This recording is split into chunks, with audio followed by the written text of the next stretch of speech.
La vamos a hacer después. Por una clase.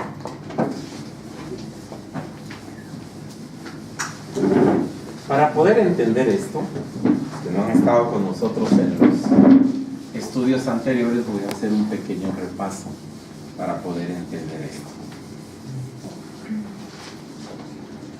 En la palabra del Señor, cuando estamos leyendo el Antiguo Testamento, especialmente los libros de la ley, la Torá, el Pentateuco, como le dicen, donde se explica la ley, empieza en el libro de Éxodo, pero después en el libro de Deuteronomio se le repite la ley a la gente para que esté bien consciente de lo que tiene que hacer en la tierra que va a entrar a poseer.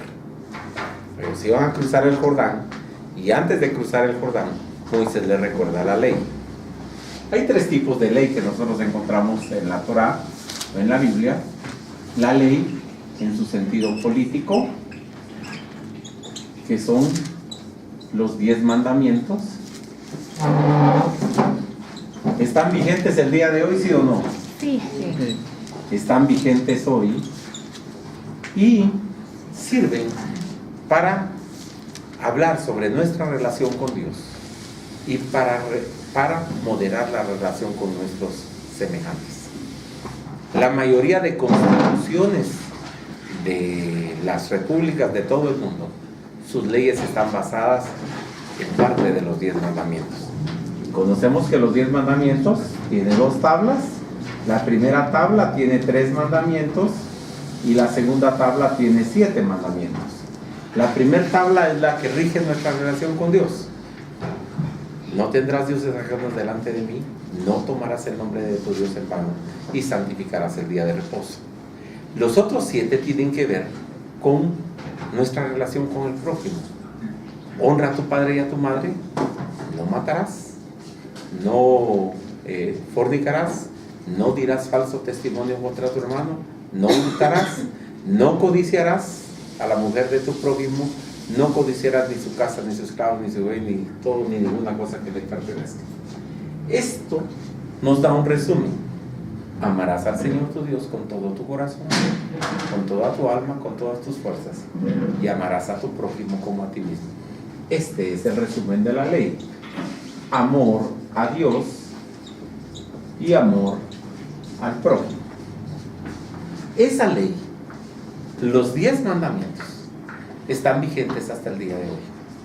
O sea, son observables, son algo que es agradable al Señor que nosotros cumplamos. Ahora, viene un asunto. ¿Podemos cumplir nosotros la ley por nuestras propias fuerzas? No. Ningún hombre pudo cumplir la ley. ¿Quién pudo cumplir la ley? Cristo Jesús. Fue el único que cumplió la ley por nosotros. Y Él es ahora el que nos da la capacidad para que nosotros, no de una manera 100%, pero que nosotros encaminemos nuestra vida acorde a los mandamientos del Señor, a lo que es su voluntad. Cristo dijo: si me amáis, guardad mis mandamientos. ¿Cómo se muestra el amor a Dios? Guardando los mandamientos. Pero yo no puedo amar a Dios por mis propias fuerzas, por mis propios méritos. Por eso la Biblia dice que en esto consiste el amor. No en que nosotros hayamos amado a Dios, sino que Él nos amó primero. O sea, la relación del amor de Dios al hombre es una relación vertical. Viene de arriba para abajo. El amor y la gracia de Dios descienden al hombre por medio de Cristo. Y esto viene del coram Deo, del corazón de Dios. Es el favor de Él, el favor de Dios, la misericordia de Dios al hombre. Y yo, ¿qué le devuelvo al Señor? Le tengo que devolver amor también. Y el amor es guardar los mandamientos. Y el amor que expreso a mis prójimos es amar al prójimo como a mí mismo. Entonces la gente dice: es que primero me tengo que amar a mí para después amar al prójimo. No, cuando dice amar al prójimo como a mí mismo, está hablando acerca de la esencia de Dios en nosotros. Así como Dios nos amó a nosotros, debemos amar nosotros a nuestro hermano. Termino el resumen de los 10 mandamientos. Son vigentes hasta el día de hoy. ¿Cuál es el segundo grupo de leyes que nosotros encontramos en el Deuteronomio? Ceremoniales. Las leyes ceremoniales. En las leyes ceremoniales encontramos nosotros todas las leyes que son las leyes de la expiación, del perdón de los pecados, el diezmo, las primicias, la condonación de deudas, los préstamos a los pobres,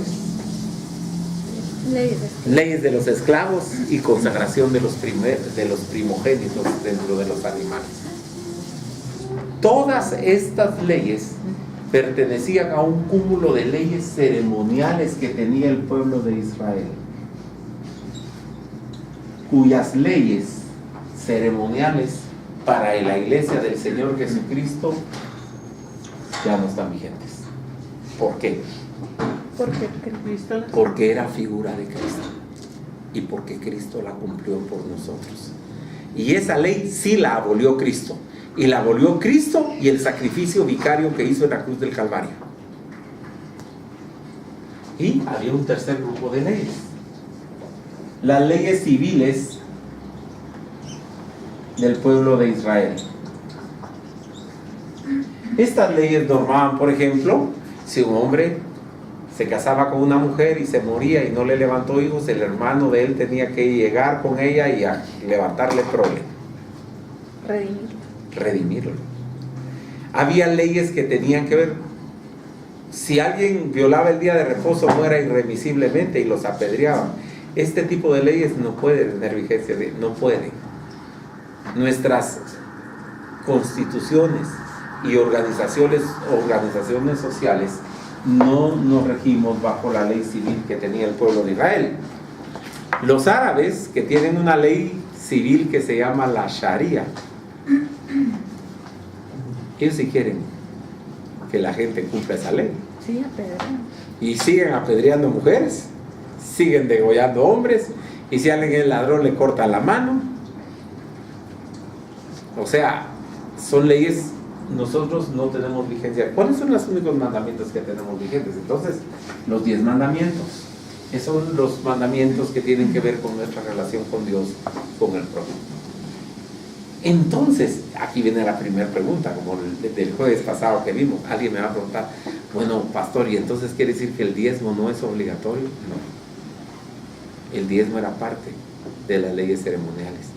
Pero las ofrendas sí se deben dar a la iglesia. La Biblia dice que debemos ofrendar conforme hemos propuesto en nuestro corazón, que cada quien aparte un poco de lo que ganó, dice la Biblia, y lo dé al Señor.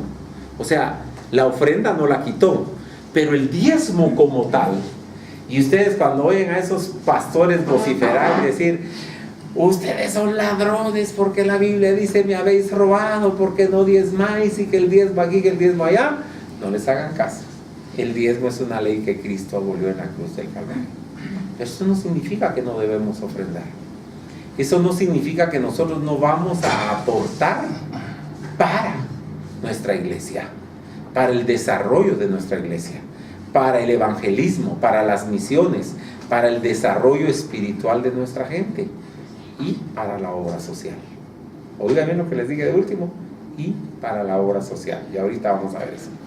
Entonces, si las leyes ceremoniales son figura de Cristo y Cristo ya las cumplió, ¿qué significa esto? Que vamos entonces a interpretar esta parte del Deuteronomio como se debe hacer, acorde a la luz de lo que Cristo ya hizo en la cruz del Calvario. ¿Y qué empieza a decir ahí? Empecemos a ver lo que dice ahí. Cada 7 años, dice, vas a perdonar las deudas. La palabra del Señor, que escribí con uno que no era, con un permanente. Bueno, hoy sí estamos. Hoy sí vamos a ver cómo lo borramos al rato. Usé un permanente. Con alcohol. Muy bien. Cada 7 años se iba a perdonar. Voy a usar algunas figuras bíblicas para entender esto. Nosotros tenemos una deuda de pecado.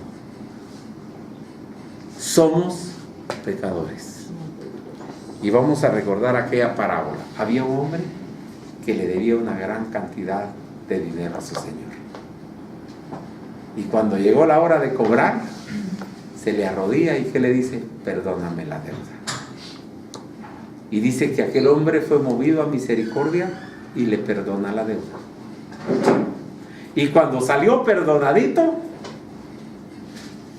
salió como que era gallito inglés, engalladito, y va a agarrar del pescuezo a un su consiervo que le debía un poquito, no mucho, y le dice: perdóname. No, le dijo: sí, o me pagas o te meto al bote, a la cárcel.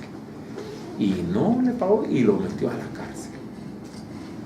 Y entonces la gente fue y le dijo al patrón: aquel que tú le perdonaste acaba de meter a la cárcel a otro porque no le pagó, no le quiso perdonar. Tráiganlo aquí, dijo, y métanlo a la cárcel. Y no saldrá de allí hasta que no haya pagado toda la deuda. Y la deuda que ese hombre tenía sencillamente era impagable. De acuerdo al número de denarios que debía, era una deuda más que millonaria y jamás en su vida la iba a poder pagar.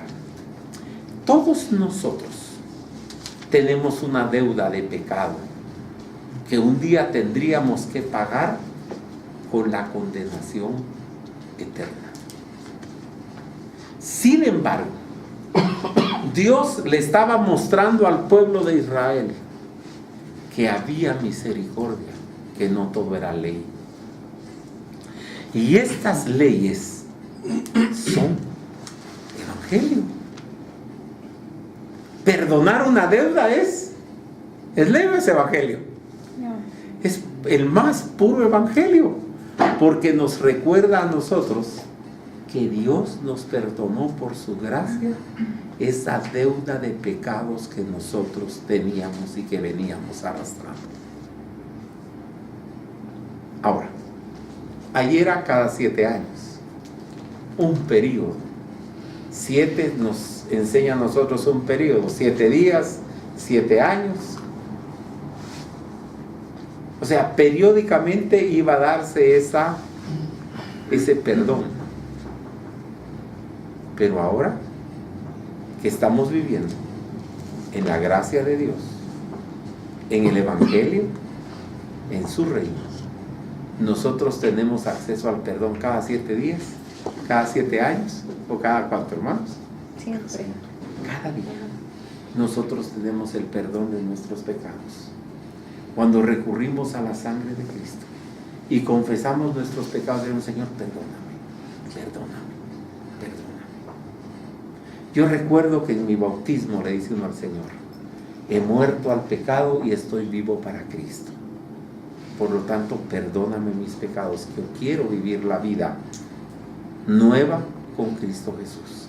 Y entonces nosotros vemos aquí que se iba a hacer una condonación de la manera siguiente: todo lo que haya prestado algo a su prójimo o a su compatriota, a su compañero, lo relevará de la obligación de pagar la deuda y no exigirá que la pague, porque se proclamará la condonación de deudas en honor del Señor. Esto, hermanos, no es ley. ¿Qué es esto? El Evangelio. ¿En honor a quién se iban a perdonar las deudas, hermanos? En honor a Dios, al Señor. A decir: a Dios se lo pague. Literalmente que Dios se lo pague, ¿no? En honor a Dios, y van a perdonar la deuda. Es decir, que el perdón, oiga, es lástima que tengo pizarrón así.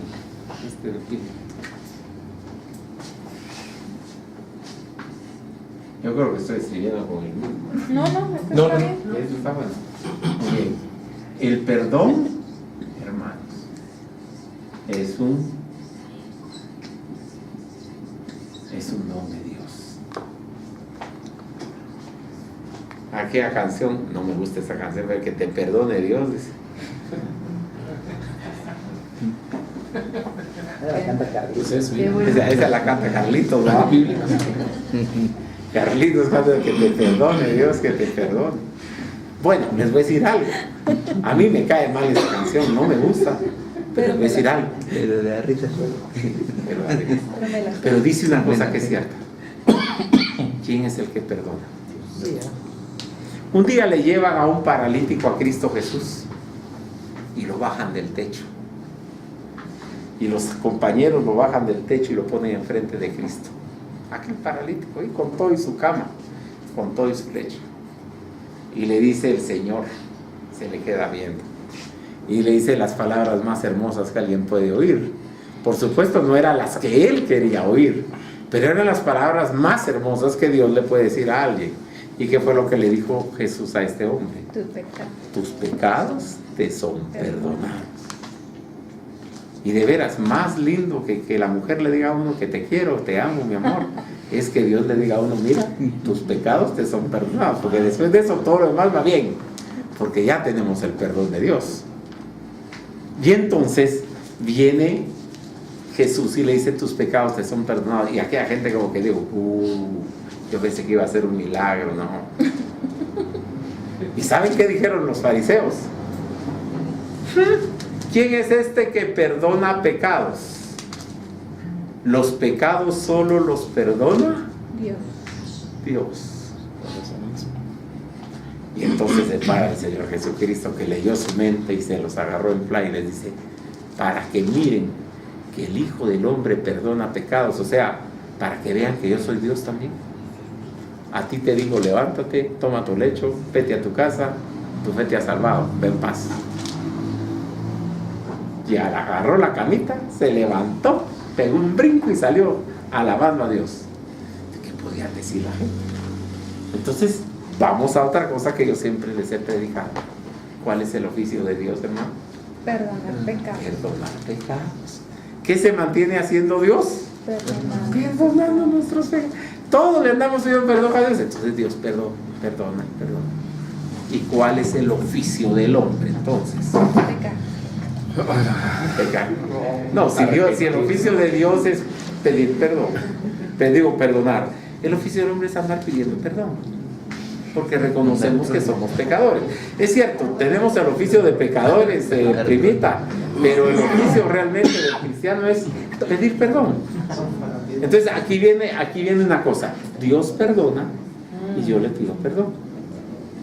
Y como consecuencia de esta relación, que es lo que se llama en la teología luterana la teología de la cruz, al final de cuentas, como dijo este teólogo Bonhoeffer, yo veo a Cristo en mi hermano. Cuando yo le he ofendido, yo veo a Cristo en mi hermano y le pido perdón. O sea, mi hermano es un Cristo para mí y yo después soy un Cristo para él, porque él tiene la obligación también de perdonar. Y entonces, en esa interrelación de pedirnos perdón, decía Bonhoeffer, le quitamos todos los espacios al diablo. Pero cuando nosotros no perdonamos, ahí hay un espacio para Satanás. Esta ley era muy importante porque le enseñaba al pueblo de Israel la misericordia de Dios y el oficio de Dios. ¿En honor a quién se perdonaban las deudas? En honor a Dios. Que te lo pague Dios, papadito, ya se terminó la deuda. En honor a Dios se perdonaba. Eso es lo primero. Podrás exigir del extranjero el pago de la deuda, pero si tu compatriota te debe algo, tú le perdonarás esa deuda. Y así no habrá entre ustedes ningún mendigo, porque el Señor tu Dios te bendecirá abundantemente en la tierra que vas a tener posesión. Cuando hay una falta de perdón dentro de los hermanos de la iglesia, caemos en mendicidad espiritual. Aquellos que no perdonan andan siempre llenos de amargura, llenos de resentimiento, y voy a hablar como doctor ahorita, hasta llenos de enfermedades psicosomáticas que son causadas por la falta de perdón en la vida del cristiano. Miren cómo lo dice el escritor a los hebreos. Miren que alguno de ustedes no deje alcanzar la gracia de Dios, que habiendo una raíz de amargura en el corazón, por ella muchos sean contaminados. Y dice una raíz de ajenjo. Y realmente la falta de perdón es algo que envenena como el ajenjo. Amarga. Te amarga Que la boca. contamina. Amarga todo el ajenjo. El ajenjo es amargo, amargo, amargo. Y entonces viene uno y encuentra hermanos en la iglesia que son mendigos espirituales. ¿Por qué? Porque no han aprendido a perdonar. Pero cuando todos perdonamos, todos tenemos bendición de Dios. Todos estamos en lo que Dios hace, perdonar. Estamos en Cristo y en su cruz. Siempre y cuando escuches la voz del Señor tu Dios y obedezcas y cumplas todos estos mandamientos, puesto que el Señor tu Dios te bendecirá como lo ha prometido, podrás prestarle a la gente y tú no necesitarás pedirle prestado a nadie. Dominarás a muchas naciones, pero a ti nadie te dominará. Está hablando de bendiciones espirituales. Tenemos que espiritualizar esto. No tenemos necesidad de prestarle nada a nadie, porque con Cristo estamos completos. No tenemos necesidad de irle a prestar a alguna religión algo para que nosotros podamos completar nuestra vida espiritual. Al contrario, nosotros estamos en la capacidad de darle a conocer al mundo la maravilla del Evangelio de Cristo. No nosotros pedir Mire, hay una cosa interesante. Cuando los discípulos salieron a predicar en el libro de los Hechos, dice, estos son los que enloquecen al mundo. Pero hoy en día, el mundo es el que enloquece a la iglesia. La iglesia anda pidiéndole prestado al mundo, hermano. Eso no debe ser así. En Cristo Jesús estamos completos. Seguimos con la siguiente ley. Los pobres. Cuando en alguna de tus ciudades en la tierra que el Señor tu Dios te da, alguno de tus compatriotas se encuentre necesitado, no endurezcas tu corazón ni aprietes el puño para no ayudar a tu compañero pobre. Al contrario, abre tu mano generosamente y préstale lo que le haga falta. Ahora, el Señor fue mezquino con nosotros. Él dio lo más preciado que tenía. ¿Qué era lo más preciado que Dios tenía? A su Hijo Jesús. Y lo dio. Y lo dio gratis. Como alguien dice, free. Gratuitamente. ¿Qué pidió a cambio de su Hijo Jesucristo Dios? Él lo mandó. Y la gente lo único que tenía que hacer era creer en el sacrificio de Cristo. Y no le creyeron. Lo mataron, lo crucificaron. Sin embargo, Dios abrió generosamente su mano hacia nosotros, porque nosotros somos los pobres y los mendigos. ¿Y qué fue lo que nos dio? Sus riquezas en gloria en Cristo Jesús. Ahora, ¿cuál va a ser mi actitud? Y no estoy hablando exclusivo, porque sí lo puedo literalizar y hablar de la función social de la iglesia. ¿Cuál debe ser la función social de la iglesia? Ayudar al pobre. La Biblia dice, de los pobres, de los huérfanos y de las viudas no se vayan a desatender. Y Cristo Jesús le dijo a Judas, a los pobres, cuando Judas dijo que ese perfume era muy caro y empezó a reclamar eso, dijo, a los pobres siempre los tendrán con ustedes. O sea, aquí, por mucho desarrollo social que exista, siempre va a haber gente pobre, siempre va a haber gente necesitada. Y la iglesia de Cristo siempre debe tener una proyección social hacia el pobre, hacia el necesitado. Una de las cosas que más ha descuidado la iglesia el día de hoy es la obra social, el ayudar al pobre. Generalmente nosotros pensamos que es razón de ser del Estado de Guatemala atender a los pobres. Pero el Estado de Guatemala, lleno de corruptos y de ladrones, no atiende a los pobres. Se roba el dinero y los pobres están más pobres y más fregados. Pero el corazón de Cristo que late en la iglesia nos llama a atender al pobre, al huérfano, a la viuda y al necesitado. Nosotros no podemos dejar por un lado la obra social. Hay dos reinos, el reino de la derecha y el reino de la izquierda. Así decía Martín Lutero. Y el reino de la derecha es el reino espiritual. En el reino espiritual, en la iglesia, se manifiesta a través del pastor, del predicador, de la palabra del Señor, de la Santa Cena, del bautismo, de todo lo que el Señor nos da. Y el reino de la izquierda es el reino que tiene que ver con la administración de la iglesia, y ahí el pastor no es el que ejerce la función. ¿Quién ejerce la función administrativa dentro de las iglesias? El consejo de la parroquia, los ancianos, el consejo parroquial. Son los que toman las decisiones respecto a las cuestiones sociales. Pero en este reino de la izquierda, en el de la derecha, la obligación es predicar el evangelio, y en el de la izquierda es la misericordia y la ayuda social.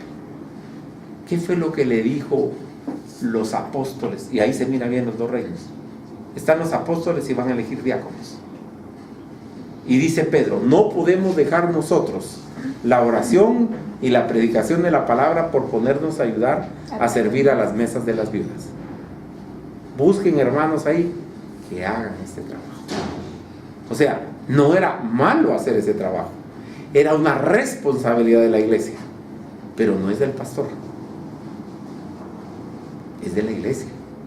Por supuesto que el pastor tiene que colaborar en esto también, pero la responsabilidad primaria del pastor es predicar la palabra del Señor. Pero la responsabilidad de la iglesia es la diaconía de misericordia. Sonó bonito, ¿no? La diaconía de la misericordia hacia los pobres. Ten cuidado de no abrigar pensamientos perversos y diga: ya va a estar cerca el año en que hay que perdonarle la deuda, mejor no le doy porque si no voy a perder mi pista. Miren, eso es pecado. No seas mezquino de corazón cuando des, porque por eso tu Dios te va a bendecir en todo lo que hagas y todo lo que emprendas. Palabra de Dios. Si usted quiere de veras ver bendición en su vida, no se olvide de los pobres y de los necesitados. Por cuanto lo hiciste a uno de estos pequeños, dijo Jesús, a mí lo hiciste. La teología de la prosperidad se basa en decirle a la gente: mire, usted es príncipe, pida pisto que Dios le va a dar porque usted es... No, ayude al pobre, ayude al huérfano, evangelice con su testimonio, con su vida y con sus bienes, y Dios le va a bendecir en todo lo que emprenda y en todo lo que haga, porque sabe que usted no tiene un corazón mezquino, que usted tiene un corazón amplio para ayudar. Y en tu tierra nunca faltarán los menesterosos. Por eso yo te ordeno que abras tu mano y ayudes en tu tierra a tus compatriotas y a los pobres y a los necesitados. Siempre vamos a tener a alguien a quien ayudar, a quien mostrarle el amor y la misericordia de Dios. Esclavos, si un hombre se llega a vender, recibe, pero al 7º año lo liberas y le mandas bien cargadito con cosas. No lo puedes mandar así con pedazos, bien forradito, para que él vaya y esté contento. Le abastecerás generosamente.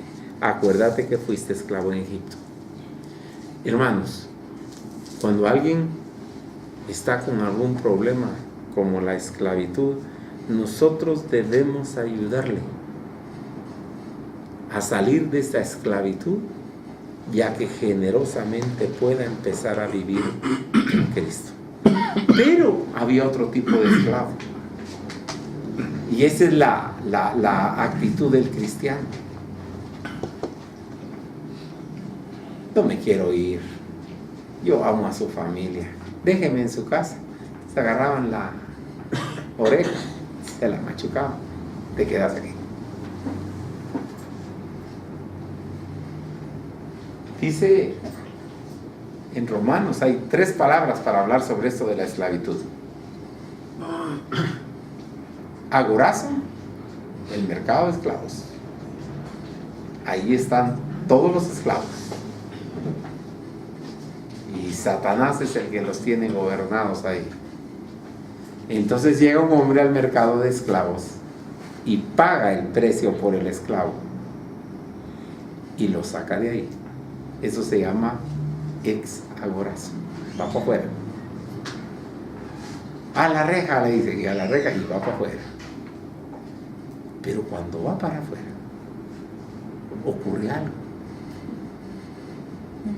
Yo ya no soy esclavo del pecado ni del diablo, pero voluntariamente, oiga lo que estoy diciendo, voluntariamente, yo quiero ser esclavo de aquel que me compró. Y a esa acción voluntaria de someterse a Cristo, la palabra griega es lutro, agorazo, exagorazo y lutro. O sea, yo soy libre, pero voluntariamente soy siervo de Jesucristo. Y esta figura la vemos aquí, miren cómo lo dice ahí. Si tu esclavo te dice, no te quiero dejar, porque entonces, porque amo a tu familia y estoy a gusto contigo, entonces tomarás una lesna y le horadarás en la oreja contra la puerta, y para siempre será tu esclavo, y lo mismo harás con tu esclavo. O sea, le vas a poner una señal de que él es tu esclavo, le vas a abrir un hoyo en la oreja. Y ahí va a quedarse. ¿Cuál es la señal de que somos ahora de Cristo? Que Él nos ha dado de su Espíritu Santo. Esa es la señal, las arras, lo que nos garantiza a nosotros que somos miembros de Cristo. Y si le vas a dar la libertad, no te vas a lamentar, porque te sirvió, y te sirvió bien, y te ahorraste un montón, y el Señor te va a bendecir en todo lo que hicieras. La esclavitud ahora es una esclavitud por amor a Cristo. Ya no es una esclavitud por miedo a. Pero aquí viene uno de los asuntos. Mucha gente está en las iglesias esclavas. La gente, el pastor las manipula, hace lo que se le da la gana con ellos, los manipula, y la gente está por miedo. Para no irse al infierno, siguen en la iglesia, pero no son felices, no tienen paz en su corazón. Nosotros entendemos que somos esclavos y siervos de Cristo por amor, porque Él murió por mí, ahora yo quiero ser siervo de Él. Por último, la ley de los primogénitos. Si hubiera un macho de vaca, de oveja, lo que sea, consagrado a Dios, no lo puede matar, no lo puede tocar. Lo va a matar una vez al año, pero en un sacrificio a Dios. ¿Por qué? Porque el macho era apartado para Dios. Y esta figura del primogénito de las ovejas es la misma figura de Cristo. Cristo es el primogénito de Dios y fue apartado para Dios, para que una vez y para siempre Él fuera sacrificado por nosotros. Si había un macho de oveja, pero que era cojo, ciego o con defecto, lo podían comer, pero este no se podía sacrificar a Dios. Se podía sacrificar a Dios aquella oveja perfecta que no tenía defecto, porque era para Dios, porque era el símbolo de Cristo.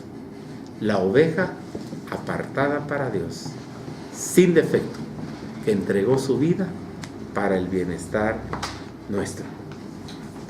Termino con esto, hermanos.